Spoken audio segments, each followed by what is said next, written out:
tal? ¿Cómo va? Eduardo, ¿cómo te va? Buenas noches. Bien. ¿Cómo va eso? Bien, bien, bien. Bueno. Con mucha letra política, pasaron muchas cosas en la política hoy. Mira, hoy un productor, Juan Pablo, me dijo, volvió la rosca política. Y sí. Por un minuto en la Argentina Y volvió sí. la rosca política. ¿La rosca de la buena? ¿Crees? A mí me dio la sensación que Alberto Fernández decidió bajar un cambio con la oposición. Me parece que con la confrontación, me parece que bajó un cambio. Mirá, Que era un poco lo que decíamos el otro día, ¿no? El viernes. Bajen todos un cambio. un poquito. Y la oposición también se dio cuenta. Y también bajó un cambio. Y me Les parece propongo interesante. que dialoguemos en serio para Claro. levantar a la Argentina, para no para sacarnos ventaja. Es la hora de levantar al país y no lo quiero hacer solo con el gobierno. Quiero que lo hagamos todos los argentinos. Dijo algo que me pareció interesante. Animémonos. Podemos hacerlo demostrando que somos una generación distinta. Sí. A mí me contaron que, a ver, ¿por qué la decisión del presidente de bajar un cambio? Primero porque se da cuenta que está perdiendo a los moderados, que básicamente lo habían de alguna manera votado. Su base electoral. Vio las encuestas, vieron las encuestas, dijeron, momentito porque acá estamos perdiendo. Los números no le dan tan mal, pero venían bajando. Entonces, Miran números, decís. ¿Eh? Miran números. mira, constantemente, ¿qué presidente no De los mira dos lados decís que miran números. ¿Qué presidente no mira números? ¿Qué miembro, qué gobernador no mira números? ¿Qué jefe de gobierno no mira números? Y números en relación a... Siempre van midiendo esto, sí, doy este paso y a ver cómo me responde la Pero gente. ya pensando en el año que viene. Pues yo te escuché hoy temprano Sí. con Johnny que planteaban... Pues imagínate que después de septiembre, octubre, ya empieza a generarse una carrera de candidatos, de posibilidades. En medio de la pandemia también Estoy hablando de septiembre cuando esto pase. pasan Después septiembre. de septiembre. Ah, ¿vos crees que no pasa? Ah, estamos en el horno. No. Gente, el propio presidente decidió que va a tener que flexibilizar sí o sí. Coincido. Más por urgencia económica que por urgencia sanitaria.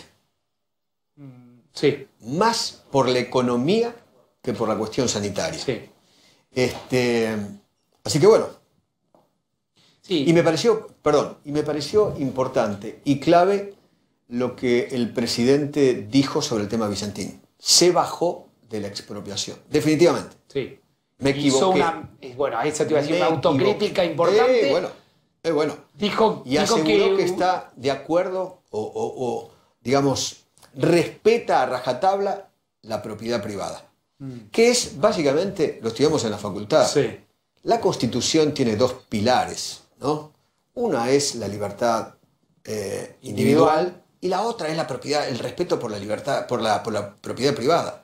Son dos ejes claves fundamentales. Sí, me llamó la atención cuando dijo algo así como pensé que la sociedad se iba a dar cuenta de algo que no se dio cuenta. No, esperaba Me que equivoqué. la sociedad esté de acuerdo con la expropiación, que lo iba a aplaudir, y la sociedad hizo todo lo contrario. Sí. ¿Entendés? Sí, salió a Porque cacerolear. además, el tema de la propiedad no es solamente un tema de ricos. Hasta los pobres que tienen una pequeña casita quieren que todo el mundo respete su Claro. lugar. ¿Entendés? Así que el tema de la propiedad privada no es una cuestión de los ricos solamente, ¿no?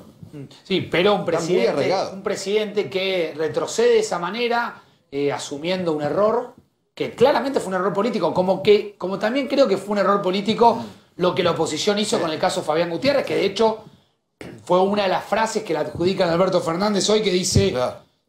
que le preguntan en un momento determinado a la oposición, ¿cómo se construye confianza si quieren vincular a mi vicepresidenta con un crimen? Como parte de alguna de las frases que trascendió o que trascendieron de Igualmente yo creo que nadie quiso vincular a Cristina, porque es una locura. Yo creo que el comunicado fue apurado. Pensar, En su eso momento. sí, bueno, hubo una discusión interna, Vidal estaba, Clarísimo. lo voy a decir poco académico, a las puteadas, Horacio Rodríguez Larreta a las puteadas, Sí. Santilli a las No puteadas, les convenía, claro. Ritondo a las puteadas, y estaba, qué sé yo, por ahí un Cornejo, una Más Bullrich, duros. que se mandaron con él, solos. Más duros. Se mandaron solos. A mí igualmente me da la sensación que Alberto Fernández obviamente bajo un cambio en la confrontación, pero sin bajar las banderas, ¿no? Eso también me parece que es clave. Pero es sano que nadie baje las banderas, me parece. No, por supuesto. Digo, que del otro lado, me parece que, y hoy vamos a hablar con gente de la oposición, que es importante cuando dicen que pronto va a tener que empezar a discutir. Por supuesto que oposición y oficialismo tienen dos miradas distintas desde un mismo país. Obviamente. Sobre un montón de temas. Obviamente. Lo que sí me parece que en el medio tiene que haber son determinados códigos que en el comienzo de la cuarentena existieron, sí, que había como un lugar común y que se fueron perdiendo lentamente, se fue crispando mucho. Eduardo, la semana pasada se terminó muy tensa. Volviendo al tema, porque una de las cosas que tensó fue justamente la posición de la oposición con respecto al crimen de Fabián Gutiérrez. Sí. Nadie en su sano juicio podía o puede pensar que Cristina lo mató o lo mandaron matar. Ni tampoco nadie en su sano juicio puede pensar que Alberto mató a Gutiérrez o lo mandó matar. ¿Eso quedamos bien claros? Yo creo que sí. Quedamos bien claros. Yo creo que quedó claro el caso inicialmente. Que el caso tiene connotaciones políticas. Porque el rol del secretario privado de Cristina así lo indica. Y porque el dinero que tenía Gutiérrez así también lo indica. Porque nadie de secretario privado podía tener la fortuna que tenía este desgraciado. Okay.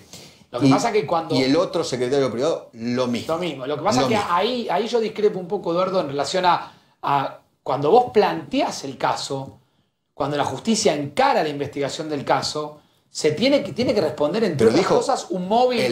El juez lo primero que dijo es crimen pasional.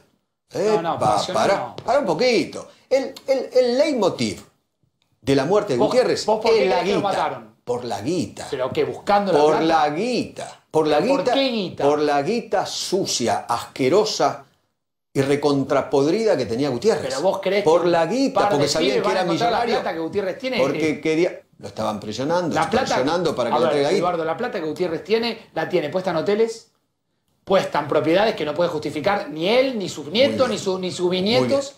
No le van a encontrar la guita, la física, como se dice, pero claramente... ¿Vos creés que no tenía física?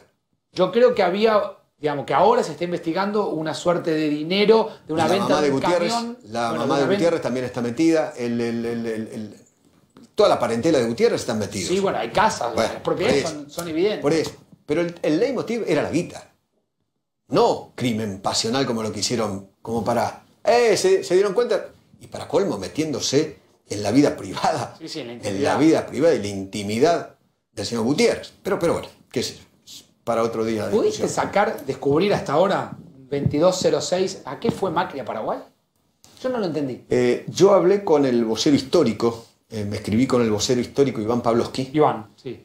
Y él me comentó que el propio Macri le comentó que la reunión con Cartés, el ex presidente de Paraguay, tuvo que ver con cuestiones del Mercosur, de la política regional. No era la FIFA, no.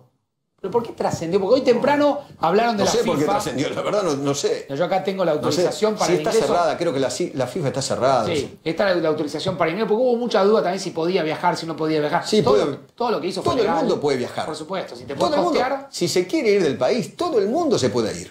O sea, no es que estás rompiendo la cuarentena porque te estás yendo del país. Ahora, eso sí, si volvés, tenés que hacer cuarentena. De hecho, me dicen que en las próximas horas Macri se va a hisopar de vuelta. Se hisopó el sábado. Le dio negativo y se hisoparía mañana. Para tener por lo menos un pasaporte sanitario. Que te lo requería la autoridad sanitaria de Paraguay. Se fue con ese pasaporte sanitario de que estaba libre de COVID. Llegó, se abrazó a los besos. Todo raro eso. Bueno, qué sé yo. Para mí también. Sí. Y ahora cuando volvió, creo que mañana se hace un hisopado. Y igualmente dicen que va a cumplir con los 14 días de cuarentena. Yo te digo, hoy temprano hablé con voceros de la oposición, cercanos a Macri. No fue el caso de Iván. Que la información que a nosotros nos daban era que efectivamente había una intención digamos, vinculada a la FIFA. Nunca ocurrió. Yo pienso lo mismo, pero no sé por qué trascendió eso. ¿Y qué sé yo? No sé, fake news, qué sé yo. No ocurrió. Bueno, no voy a decir el nombre de la vocera con la que hablé, bueno, pero... No ocurrió. De hecho, almorzó con Cartés, hablaron del tema, es más, hasta creo, me comentaron, llegaron a hablar sobre el tema del Mercosur, del tema del acuerdo con la Unión Europea, etcétera, etcétera. Y después a la tarde se fue y se juntó con el actual presidente, Abdo Benítez, bien digo. Esta es, por ejemplo, una de las fotos con Cartés, en la casa de Cartés. Y con el presidente actual hablaron de lo mismo. Claro. Mercosur. A mí hay alguien que nos está viendo, muy importante, que me está diciendo que también estaba en la agenda lo de la Fundación FIFA. Yo no sé, digo, ¿qué tendría que ver Cartés con FIFA? ¿Qué tendría que ver Abdo? A ver, Cartés con FIFA, a ver. Cartés es un presidente de un club paraguayo, de Libertad. Ambos tanto Macri como Cartés fueron presidentes de clubes que llegaron a ser presidentes de la República. Y a los dos les fue muy bien. Y a los dos les fue muy bien. Ok. Son amigos personales. Son amigos personales, creo que hasta hubo venta de jugadores entre ambos clubes, etcétera, etcétera. No investiguemos mucho ahí. No sé, qué sé yo. No me ocupo del fútbol y qué sé yo. Y nada más, y punto. Y punto. Y estando en Paraguay, digamos, en Paraguay lo presentan como una visita de cortesía que realiza el propio presidente. Ahora hay un revuelo importante muy grande. Paraguay es un país que está muy bien con el tema del COVID. Muy bien. Tiene 2.000, 3.000 contagiados. Y claro, y venía alguien de Buenos Aires, que es un lugar, digamos, colorado con respecto a Totalmente. Al COVID. Me dicen esto, mirá, la FIFA realizó más de 20 anuncios en los últimos meses sin realizar una sola reunión presencial. La Conmebol... Y entonces fue... Por eso, ¿cómo iba a ir Macri a por eso, a que la Conmebol si Confederación Sudamericana, está que tiene sede, no sé si vos conocés Asunción, yo hace muchos años fui. No, yo no fui nunca, Es un edificio tremendo el de la Conmebol, muy imponente. La Conmebol anunció la semana pasada la vuelta de la Sudamericana y la vuelta a la Libertadores, pero sin juntarse, sin hacer... yo creo que Macri, desde el punto de vista del análisis político, buscó la centralidad política del día y para mí la logró. Y regional. Y regional. Te escuché también decirlo, tomé nota sobre este tema. No es solamente. No es solamente local. Y es más, si buscas un poquitito más profundo, tampoco hay que ser muy lúcido en el análisis, las dos apariciones públicas que hace Mauricio Macri en los últimos 10 días tienen que ver con lo regional. Una en Chile, hablando con Álvaro... con Álvaro Vargas Llosa, con el hijo de Mario, y la otra en Paraguay. Sí, falta que cruce Uruguay, que no descarto que lo haga, lo que pasa es que me parece que Uruguay tiene, digamos, una política sanitaria distinta. Si vos cruzás a Uruguay, te tenés que quedar 14 días. No creo que Macri se quiera quedar 14 días, por eso le mandan el avión.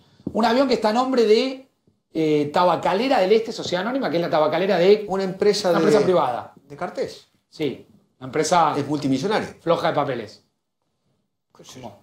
Como se dice habitualmente, pero efectivamente estaba habilitado para salir, como salió en su momento Adolfo Cambiaso, como salió en su momento Susana Jiménez, salió Lali Espósito. Es que no está prohibido salir. No está prohibido. Hoy yo escuchaba a algunos colegas decir, no está porque prohibido. Violó la cuarentena. No violó la cuarentena. No. El que se quiere ir del país se puede ir en el momento que quiera. No estás, te lo dice hasta el canciller.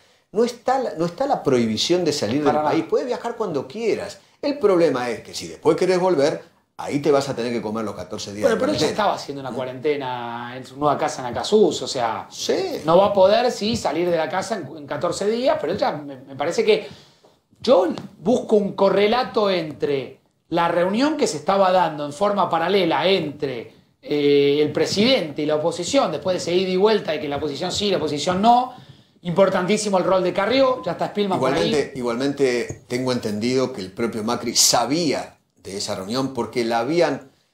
Creo que hubo un Zoom el viernes, una reunión virtual donde estaban hablando de este tema.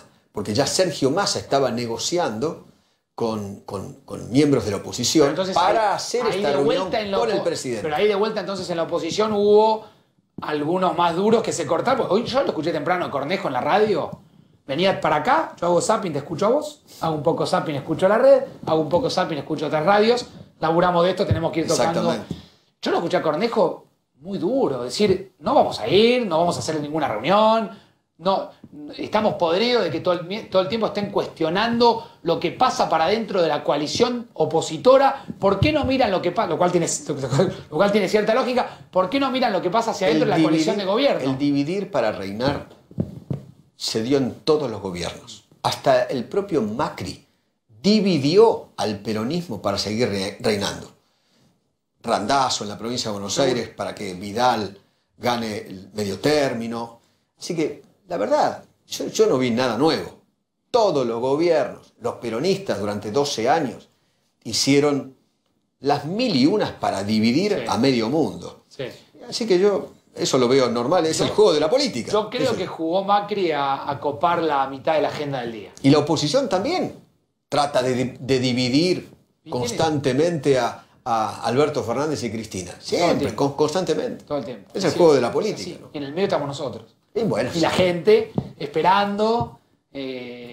Sí, yo creo que es un momento donde entiendo el juego de la política, lo analizamos, lo criticamos, lo acompañamos. Todo eso tiene que pasar y pasa, pero hay mucha gente del otro lado con mucha angustia. Claro, obviamente. Angustia por la cuarentena, angustia económica. Angustia por la economía. Están matando a medio mundo económicamente. Lo están matando. No sé, yo no sé si no se dan cuenta.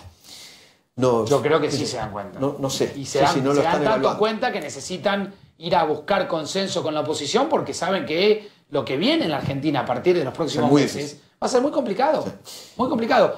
Edu, gracias, gracias por quedarte estos minutos. No, gracias. Favor, está Jorge Macri ya con nosotros, escuchándonos. Intendente, ¿cómo le va? Buenas noches, gracias por estar del otro lado. Buenas noches, ¿cómo están? ¿Cómo va? Bien, gracias por la paciencia, por esperarnos. Ahora quiero hablar un poco del rol de la oposición. A ver, ¿nos ayuda a tratar de saber bien a qué fue Mauricio Macri a Paraguay? Si es que sabe. No hablé con él de este viaje, pero sí déjame decirte que coincido con que hay mucha gente que está con mucha angustia, con que hay mucha gente que está quedando en el camino, por eso mañana mismo, y lo hago como anticipo acá en tu programa, recién lo comentó Eduardo brevemente, pero mañana estamos anunciando un programa muy importante, vamos a ser el primer municipio que va a estar asistiendo con dinero a los comercios no esenciales que desde marzo están sin poder abrir o con actividad limitada, como han sido algunos que han abierto, como algunos restaurantes o bares, a todos los que son pequeños comercios que el año pasado facturaron hasta 900.000 pesos por mes, que son lo que nosotros tenemos en el régimen simplificado. 2.000 comercios van a recibir un aporte de 2 cuotas de 10.000 pesos este mes y el mes que viene como inyección de dinero, porque si bien sabemos que ese dinero no les va a cambiar la economía, pero sabemos que esto los va a ayudar a que no cierren de manera definitiva, porque, Facundo, hay algo que es central. Cuando lleguemos a la otra orilla, cuando terminemos de cruzar este río que es la pandemia, necesitamos que la mayor cantidad posible esté todavía con ganas y capacidad de emprender, porque si estos pequeños comercios, estas pequeñas pymes, no son capaces, no están vivas, aún medio golpeadas y magulladas, no están vivas como para generar empleo, la reactivación, volver a poner de pie a la Argentina va a ser muy, muy compleja. Así que nosotros, muy complejo, por eso nosotros como municipio vamos a hacer este aporte de 40 millones de pesos no reintegrables, que es una manera de decir, bueno, aguanten, los necesitamos vivos, los necesitamos con ganas, porque insisto, si bajan de manera definitiva la persiana va a ser muy difícil poner de pie a la Argentina. Ojalá este aporte pueda ser acompañado por un aporte similar desde provincia o nación, u otros municipios hagan algo similar, pues me parece que es central para la Argentina no destruir ese tejido social que son las pequeñas pymes y los pequeños comercios. Claro, alguna vez, Jorge, lo hemos charlado, me pareció muy interesante un concepto que vos explicabas al aire, que era, están abiertos hipermercados que venden cosas que en definitiva le sacan clientela a los pequeños comercios, basta con imaginarse cualquier ejemplo, y es así, y no se ha pensado tanto en los pequeños comercios. Ahí hay una imperfección clara de cómo se pensó la restricción, las restricciones.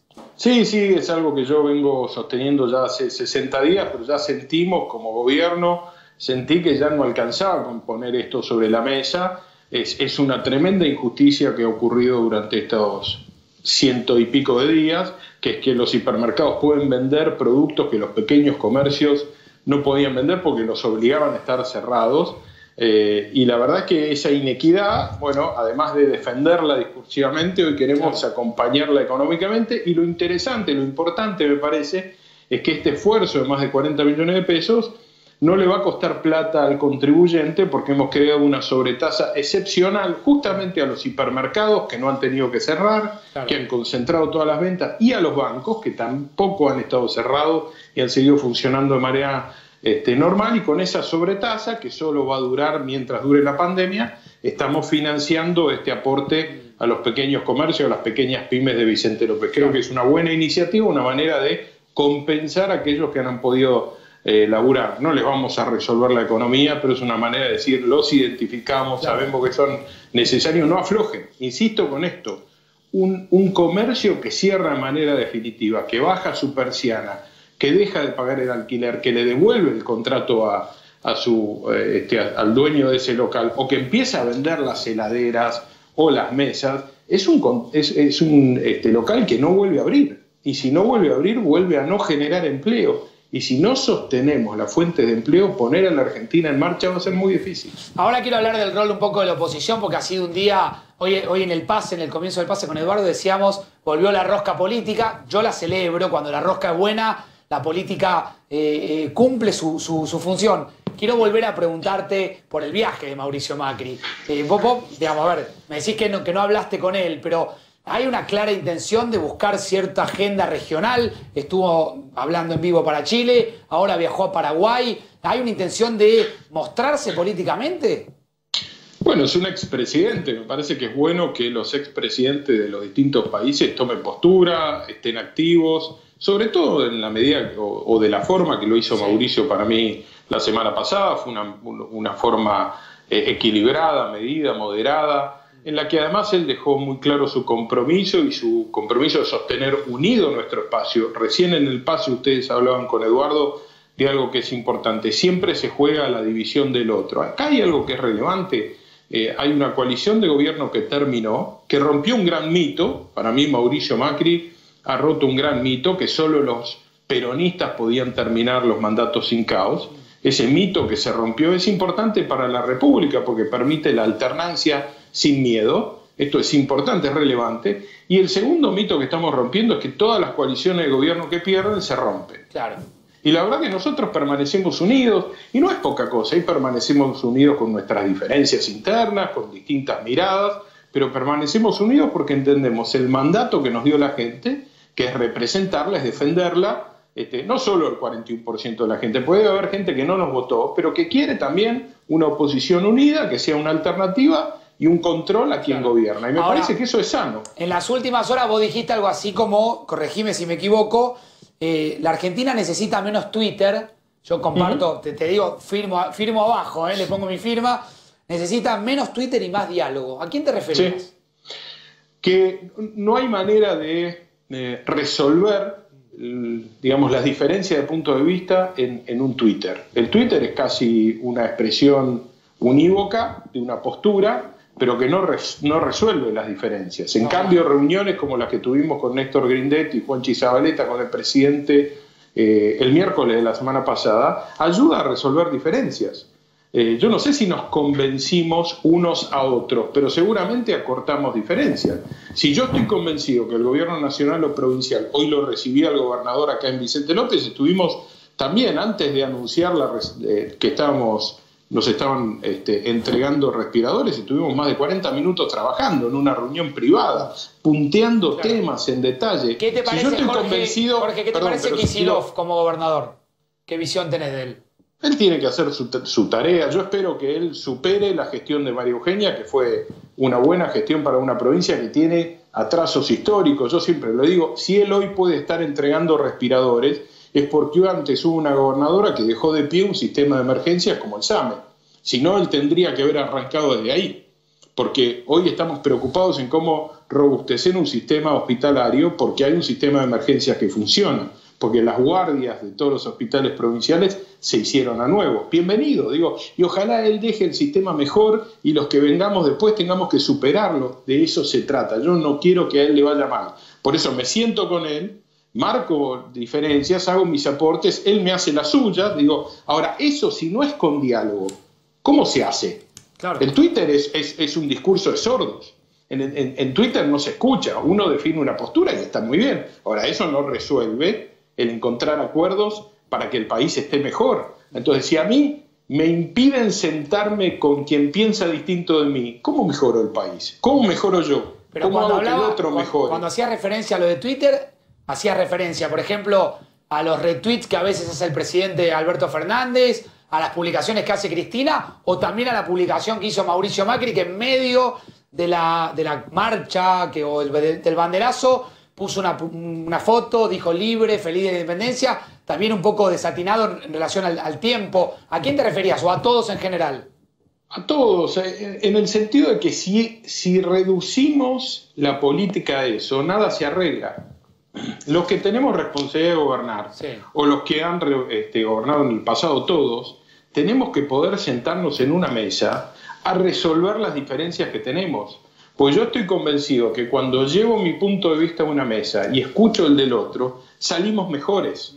Aprendo, el otro aprende y probablemente tengamos un mejor plan para resolverle la vida a la gente. Lo que digo es, está muy bien el tweet, digo, está muy bien Instagram, está muy bien el Facebook. Lo que digo es, la vida política y la responsabilidad de cada uno de nosotros no debe agotarse ahí. Claro. Tenemos que estar dispuestos a sentarnos. Cuando alguien me critica por la foto, digo, estoy yendo a un extremo, pero si alguien me dice otra foto con el presidente Jorge, le digo, sí, una y mil más si hacen falta. Porque si yo estoy convencido que lo que hago sirve, se lo quiero contar. Si él está convencido que lo que él cree está correcto, que me lo cuente. Digo, si no, ¿cómo mejoramos? Claro. De nuevo, el tuit es una manera de expresión de mi punto de vista.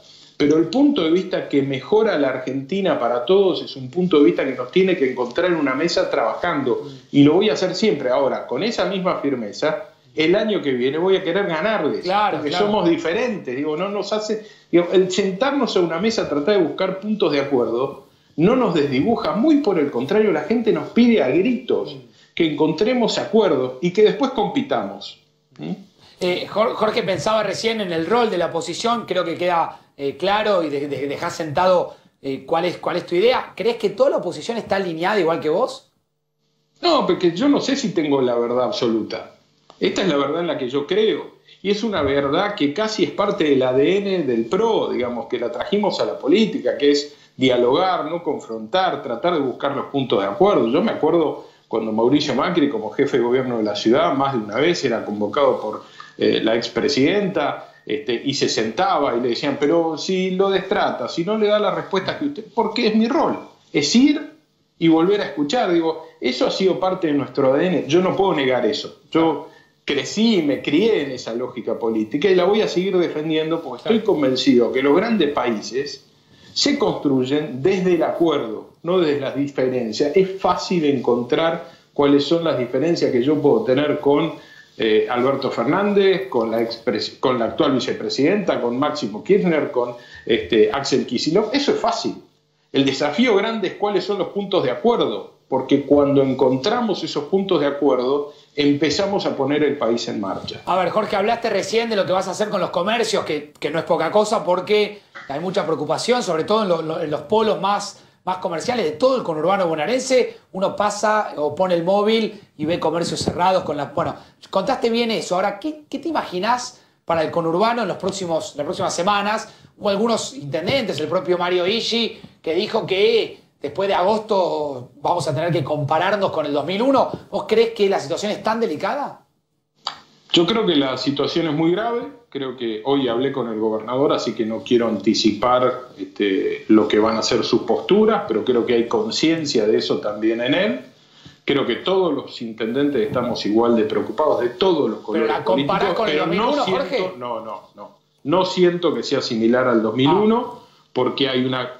El 2001 fue un grito de una sociedad que sentía que la política no estaba en sintonía. Hoy creo que hay conciencia en todos nosotros, hay mecanismos de asistencia. Nosotros estamos entregando más de 19.000 cajas de alimentos cada 15 días, elementos de limpieza. Cuando digo 19.000, es llegarle a 19.000 familias en Vicente López son más de 80.000, 90.000 personas, para que lo pongamos en perspectiva. Nuestra asistencia alimentaria habitual era 4.500 familias. Eso quiere decir que hemos cuadruplicado la entrega. Le estamos llegando a clase media que nunca en su vida imaginó que iba a necesitar una asistencia, y lo estamos haciendo. Entonces, hoy los mecanismos son diferentes. Yo nunca compararía con el pasado, porque quiere decir que entonces todos los que hemos tenido responsabilidades estos 19 años no hemos aprendido nada. Y yo creo que por suerte hemos aprendido bastante. Ahora, desde el punto de vista de la angustia y del impacto económico, uno puede compararlo. No vamos a terminar igual, porque vamos a hacer las cosas de manera diferente. De hecho, los gestos del presidente o del gobernador, nuestros como opositores trabajando en conjunto, creo que son un buen mensaje en ese sentido. Seguro. Pero la preocupación está. Ahora, no va a terminar igual, porque vamos a hacer todo para que no se termine en una situación de caos, de dolor, como la que fue el 2001. Totalmente. Lo suma Spillman, que está con nosotros. Dale, Ezequiel. ¿Cómo le va, intendente? Quiero volver al tema de la oposición, básicamente porque hoy, en la convocatoria que hizo el presidente, así como usted se sacó una foto con Grindetti en Olivos junto a un intendente oficialista y ustedes dos como opositores, hoy fue gran parte del bloque de Juntos por el Cambio, pero Elisa Carrió a media mañana habló con su banca, es un interbloque, y decidió que no concurran ni Maximiliano Ferraro ni ninguno de los referentes de la coalición cívica. La pregunta concreta es: ¿qué tan difícil se siente que se le va a hacer a la oposición articular cuando Carrió, por ejemplo, no participa de las mesas a las cuales la convoca, en este caso, el Poder Ejecutivo, ¿no? No sé por qué decidieron no ir, la verdad que lo desconozco, me cuesta mucho opinar, quiero ser respetuoso, seguramente tendrán sus razones. Más allá de eso, nosotros como oposición seguimos igual de unidos, con el mismo compromiso, con la gana de defender las mismas banderas.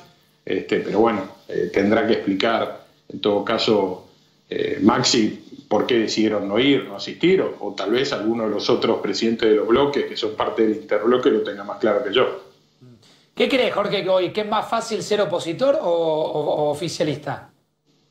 Es difícil gobernar en este momento, es un momento de mucho dolor. A todos los que nos toca gobernar es un momento de mucho dolor, mucha angustia, donde hay mucha incertidumbre, pero creo que es una gran oportunidad también. Yo creo que todos hemos aprendido que nadie solo puede.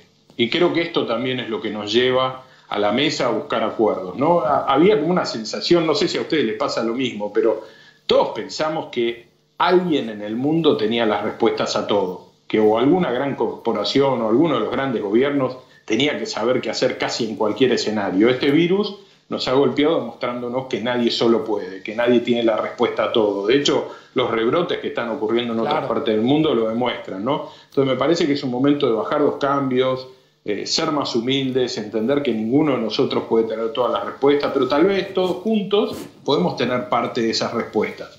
Creo que es un gran momento para bajarnos del caballo o del pony, como dice habitualmente la gente, que nos bajemos del pony, que tengamos humildad, que tratemos de tirar todos para el mismo lado de nuevo. Ya vendrá el momento de competir, de tratar de ganarle al otro. Hoy es el momento de que todos le ganemos a esta situación de angustia que la gente vive. Yo lo vivo. Cuando viene un comerciante, cuando hablo con alguno en un Zoom, por teléfono, no me hacen un planteo sectorial, me hacen un planteo desde la angustia. Claro. Están al frente de un comercio que tal vez fundó su abuelo, que su padre se los pasó a ellos, y hoy sienten que no tienen más remedio que cerrar.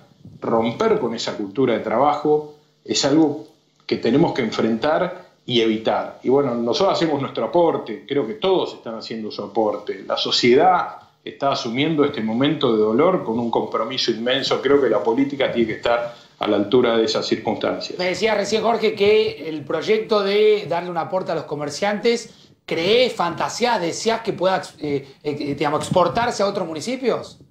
Sí, en la medida que puedan. Nosotros estamos, como muchos municipios, eximiéndolos del pago de tasa, pero nos parece que en este caso ya no alcanza. Necesitan un gesto más concreto. Yo sé que 10.000 pesos no le va a cambiar la vida a un comerciante, pero le va a permitir tal vez este mes redondear alguna cifra más. Ellos están abriendo, levantando su persiana, vendiendo el 20 o el 30%, 10.000 pesos este mes, 10.000 pesos del mes que viene, por lo menos yo creo que les hace sentir que para nosotros no son transparentes. no son una anécdota. Claro. Que nos importan, que son una historia de vida y que los necesitamos vivos para volver a poner de pie a la Argentina. Y este es un llamado a todos los que puedan ayudar.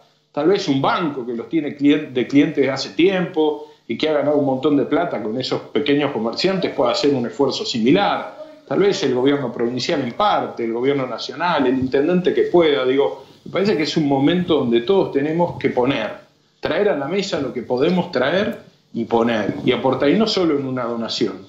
Tal vez hay grandes empresas que puedan hacer un aporte en lo más doloroso, en lo más concreto, en lo más necesario que hoy tiene un comerciante para sostener su persiana abierta, que es dinero. Es nuestro aporte. Algunos podrán hacerlo, otros no. Bien. Jorge, te agradecemos mucho. Para no hacer lío, no te pregunto por los pingüinos del fondo, porque sé más o menos la historia. No. Quiero decirle que el otro día lo conté en el programa de Fantino, hoy me llegaron mails a la MUNI, WhatsApp de amigos que me tienen, que los coleccionan, que me los quieren regalar, ¿no?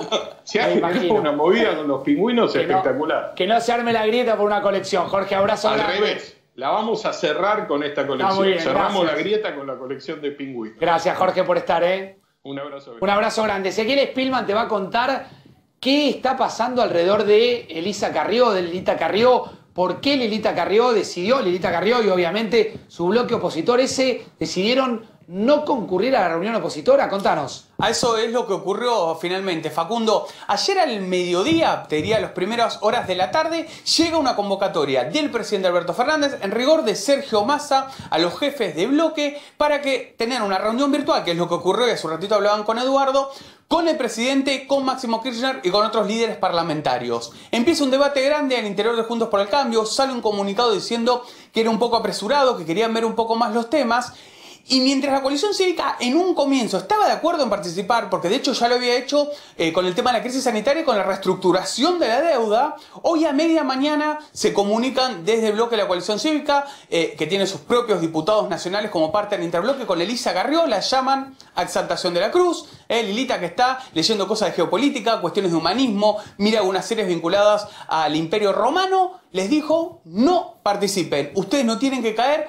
Puede ser una trampa. Directamente a su bloque y el bloque decidió no participar. El bloque, cuando Carrió dice no participen, se había armado un gran debate al interior del bloque, le preguntan a Carrió y Carrió dice no, puede haber un cisne negro, puede haber alguna trampa. ¿Y a qué se refería específicamente Elisa Carrió, Facundo? Bueno, a que en uno de los puntos de la convocatoria se habló de las medidas post pandemia. En rigor, viéndolo con el diario del otro día, por llamarlo de alguna manera, no se habló de alguna cuestión particular sobre las medidas post pandemia, sino que Alberto Fernández habló de que él tenía un plan económico para aplicar cuando todo esto se termine, pero no hablaron de medidas concretas, sino de proyectos de ley. Vamos a la Quinta de Olivos en vivo, Lili Caruso, que está trabajando.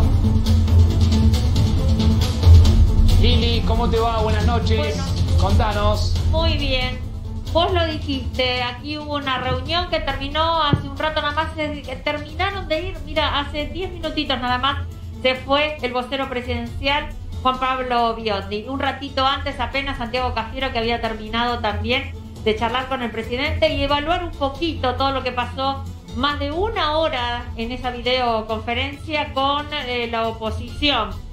A ver, si te tengo que decir en limpio qué se sacó de esto es el diálogo permanente entre todos, entre la oposición y Alberto Fernández, que primero dejó que hablaran los miembros de Juntos por el Cambio, no estaba el sector de Lilita como ustedes lo decían recién, pero escuchó y después habló él. Lo cierto es que los llamó, los convocó para trabajar en conjunto y del otro lado también dijeron lo mismo, nosotros estamos siempre dispuestos a trabajar en conjunto, pero en limpio te diría dos puntos claves de esta reunión para aquellos que están diciendo, bueno, no hablemos solo de las buenas intenciones de cada uno, sino algo en concreto. Bueno, Santiago Cafiero se va a presentar en diputados para dar un informe sobre todo el tema de la pandemia y de lo que fueron hasta ahora los programas que puso en marcha el gobierno. Eso va a ser el 30 de julio. Y después... Sí. Lo que recién comentaban, el plan post-pandemia, que fue más que importante en esta charla. Porque más allá de que Fernández, el presidente, dijo, los quiero convocar, acá nadie está obligando a nadie a quedarse en la casa por una cuestión de capricho, sino porque tienen que ver con los números que nosotros estamos analizando. Pero sí, los invitó también a analizar este programa post-pandemia que sería cómo salir no solo de la cuestión sanitaria, sino también, Facundo, por la cuestión económica. Y fue uno de los puntos también al que se refirió Sergio Massa, que fue uno de los últimos en realidad también en irse, que también participó de esta reunión. Claro. Lili, gracias por estar allí hasta tan tarde en la Quinta de Olivos, un día muy agitado con muchas reuniones políticas. Vamos a hablar con el doctor Adolfo Rubinstein, que ya está en línea, que nos está escuchando. Doctor Rubinstein, ¿cómo le va? Buenas noches. Hola Facundo, ¿cómo estás? Bien, bien, doctor, con muchas preguntas para hacerle por el tema de las vacunas. A ver si nos ayuda a tratar de explicarle a la gente qué está pasando en materia de vacunas. ¿Es importante el anuncio que se hizo de que la Argentina va a participar justamente en la investigación? Sí, es muy importante, por varias razones. En primer lugar, porque reconoce a la Argentina como un centro, digamos, de extremo profesionalismo y rigurosidad para desarrollar ensayos clínicos de esta magnitud. Recordemos que en este ensayo clínico entiendo que los otros países que van a participar son Estados Unidos, Alemania, países desarrollados en general, lo cual habla de la calidad técnica y del profesionalismo de nuestros centros. Por otro lado, también es cierto que, digamos, hay investigadores fuertísimos, como por ejemplo el doctor Fernando Pollack, que es un investigador mundialmente conocido en estas lides, que va a ser el investigador principal, lo cual da extrema confianza para llevar a cabo este estudio. Sí. En tercer lugar, la Argentina, sobre todo yo diría en la gestión nuestra, facilitó muchísimo todas las regulaciones para poder llevar a cabo estudios de investigación clínica en tiempos rápidos, lo cual, digamos, permite generar una plataforma para que se puedan desarrollar estos estudios de investigación. Y finalmente, porque esto también nos da posibilidad de acceso a, si esta vacuna es efectiva, a tener condiciones mucho más beneficiosas para adquirirla. Claro, claro. Quiero compartir con usted, doctor, una información, me voy a la pantalla, para que nos ayude a entender qué es esta idea de la fase 3 de la vacuna, que no hay que confundirla con la fase 3 de la cuarentena, porque uno habla permanentemente de fases. Esto tiene, digo, ¿está bien lo que voy diciendo? No hay que confundirla, ¿no? Ah, perfecto, sí. Bueno, a ver, serían... La fase 3 de la vacuna tiene que ver con la prueba en forma masiva de la efectividad que pueda tener justamente una vacuna. Se habla de voluntarios de entre 18 y 85 años, cerca de 30.000 voluntarios convocaría la Argentina. Hay una sede donde se está trabajando, que es el Hospital Militar Central, que mide la efectividad en personas que la recibieron, y ahora el doctor me va a ayudar a explicar el sistema de doble ciego, que es decir, que ni médicos ni participantes van a saber si recibieron el placebo o el fármaco. ¿Es así, doctor? Es así, o sea, lo que estás describiendo son las fases del desarrollo de una vacuna, que empieza con los estudios preclínicos en animales de laboratorio, luego pasa a las fases de investigación en seres humanos, la fase 1, la fase 2 para probar la seguridad, que sea una vacuna segura, que no tenga efectos adversos serios, y luego que sea eficaz. Y la fase 3 es una fase a mucha mayor escala, es un ensayo clínico grande, donde, digamos, ya se prueba la efectividad de la vacuna. Claro. En este sentido, el doble ciego lo que quiere decir es que se hace la comparación de la vacuna contra un placebo que digamos que tiene las mismas características y que ni el paciente ni el investigador saben qué es lo que le están dando. Ni el paciente ni el investigador. Y esto es para garantizar justamente que no haya ningún tipo de sugestión a la hora Exactamente, de sesgo que permita manipular los resultados o, digamos, o sea, cegar a la población. Si uno sabe que este va a recibir la vacuna, pero este sujeto no, uno puede tener cierta inclinación, aunque sea inadvertida, a que reciba la vacuna. Claro. Entonces, en caso de que nadie sepa, ni el paciente ni el investigador, permite asegurar un balance perfecto entre aquellos, porque además lo que falta decir es que la asignación es aleatoria, o sea que es como que yo tiro la moneda y si sale cara la recibe el sujeto A, claro, y si sale seca el sujeto B, y cara es la vacuna y seca es el placebo. Claro, claro. Le hago la última, doctor. ¿Qué piensa del tema patentes? Porque en algún momento, si hay una vacuna que llega a ser efectiva, va a haber una guerra y una carrera por la patente, por las patentes o por la patente. ¿Usted cree que la patente debiera ser abierta o ya es una cuestión un poco más compleja de analizar? Es complejo de analizar. Las vacunas son bienes públicos globales. pero sí están protegidos por las leyes de patente. Lo que hay que también tener en cuenta, no puede haber abuso de esa posición. Claro. Y de hecho los organismos internacionales, como la Organización Mundial de la Salud, como algunas alianzas internacionales como CEPI, Gavi, de alguna manera van a resguardar que la vacuna llegue de manera equitativa a toda la población. Claro. Estamos hablando de miles de millones de dosis. Doctor Rubinstein, le agradecemos muchísimo. Gracias por el contacto de esta noche. No, gracias a ustedes. Gracias. Hoy hubo presencia en la reunión de varias personalidades políticas, de varios articuladores políticos, no solo de un lado, sino del otro. Veíamos la foto, se lo veía obviamente al presidente, estaba Máximo Kirchner, estaba Sergio Massa, del lado de la oposición había referentes y también estaba el Chino Navarro, que está con nosotros en línea. Chino, ¿cómo te va? Buenas noches. Buenas noches, un gusto, ¿cómo te va? Bien, gracias por estar del otro lado. Chino, ¿nos contás bien cómo fue la reunión? Bueno, fue una reunión en dos etapas. Primero hubo una reunión del presidente acompañado de Sergio Massa y de Máximo Kirchner. También estaba yo, estaba Julio Vitovelo, había otros funcionarios.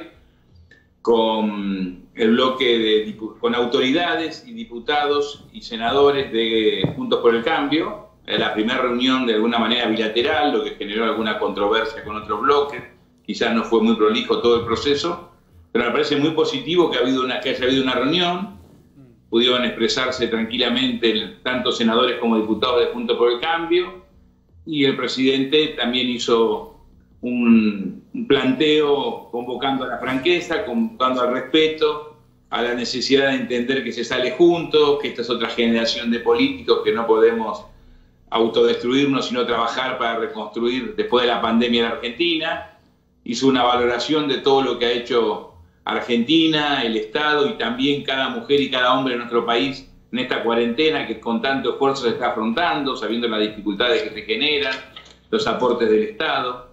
La verdad que fue una reunión positiva que, por supuesto, yo la tomo como la primera reunión de muchas otras que espero que sirvan para discutir soluciones, para poder acercarnos en búsqueda de consenso, más allá que somos partidos distintos, tenemos ideas diferentes, pero somos parte de una misma Argentina.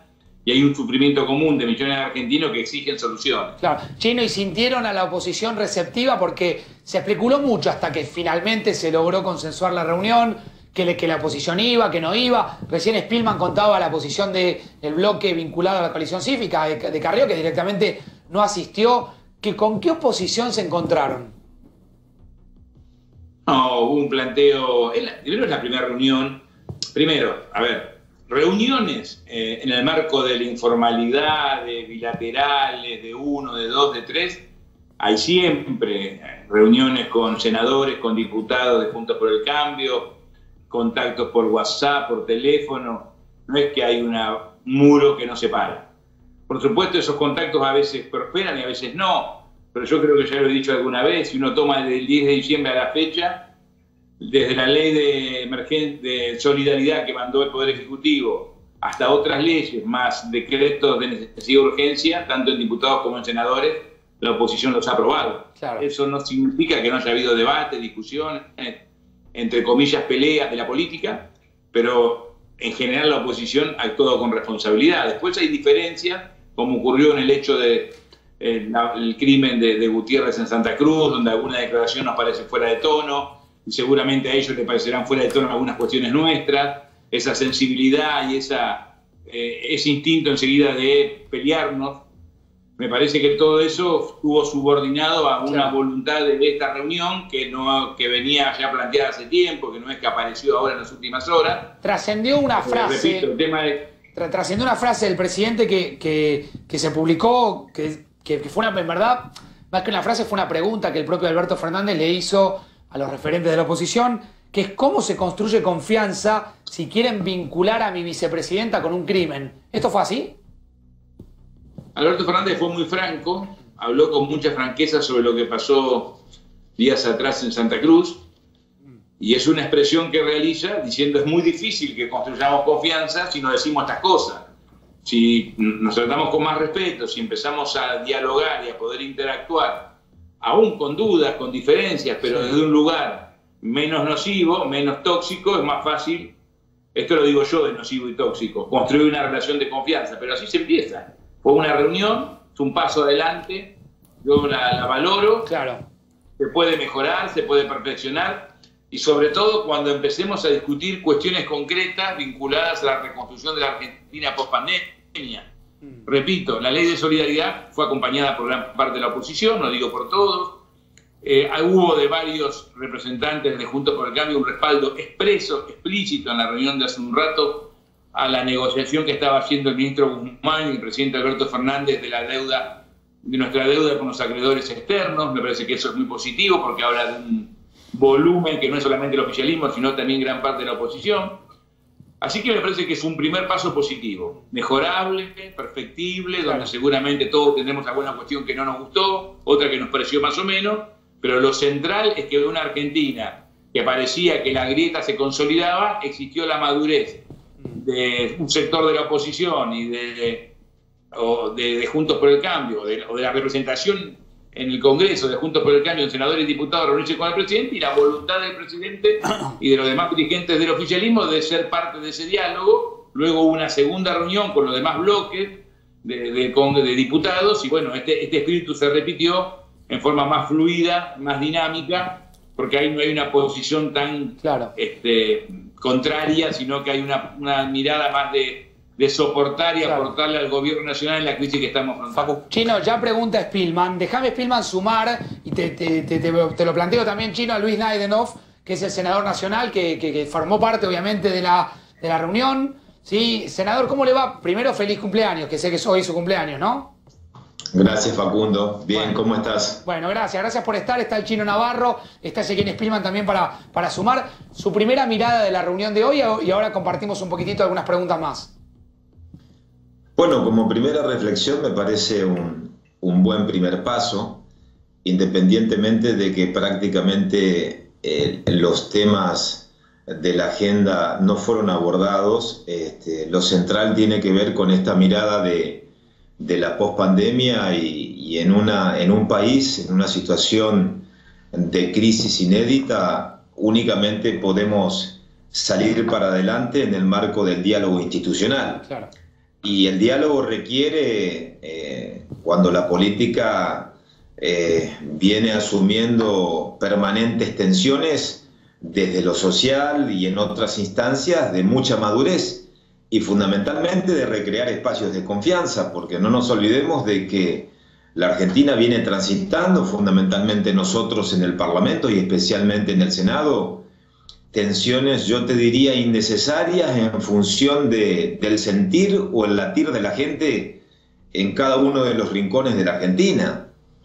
Hay una Argentina que duele muchísimo, que tiene que ver con la Argentina de las micro, pequeñas, medianas empresas, de los emprendedores, que también exigen desde la política que se tenga sentido de responsabilidad.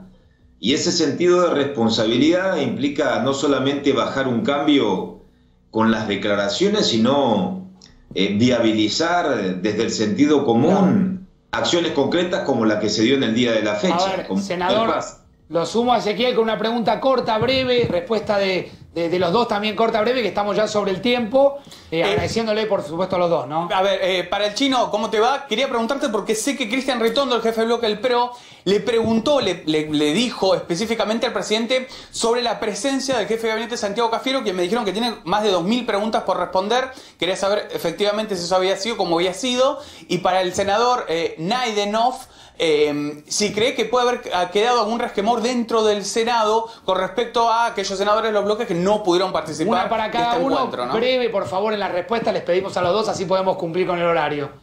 Chino. El 30 de julio va Santiago Cafiero a diputados. Sí. Son más de 2.000 preguntas, es cierto. Ya se están trabajando para contestarlas, se van a enviar antes para que cada bloque la evalúe. Y yo comparto lo que dijo recién Luis. Días atrás me mandó una nota muy linda de Terráneo donde habla un poco de la necesidad de sacarnos los guantes, no lo dice así Terráneo, lo escribe mucho mejor, y empezar a construir, usar las manos para reconstruir la Argentina. Parece que ese es el desafío. Va a haber diferencias, va a haber matices, va a haber peleas. Pero en la medida que solucionemos problemas concretos de la mujer y el hombre de a pie, un acuerdo es factible y es necesario. Claro. La pelea por la pelea para estar cada vez peor no se soporta más y Argentina no la merece. El post-pandemia es una oportunidad, la tenemos que aprovechar. Chino. La política y la sociedad. Chino, gracias. 30 segundos al senador Naidendorf. Gracias a vos. No hay margen para mezquindades en la Argentina, y si algún bloque no concurrió, me parece que tenemos que mirar el activo de la política. Hoy el sistema político tiene previsibilidad, hay dos coaliciones muy bien plantadas en la cancha, la que gobierna y Juntos por el Cambio. Y de ahí tiene que encontrarse un cauce natural para las respuestas de la sociedad en Argentina. Bien, gracias a los dos, gracias Chino, gracias senador, que termine bien su día. Muchísimas gracias. Spielman, te tengo lejos hoy. Lejos. Mañana esto. cerca, Facu. Mañana cerquita. 44.175 el número de recuperados en la Argentina. Nos estamos ya despidiendo, se está preparando el equipo de Babi.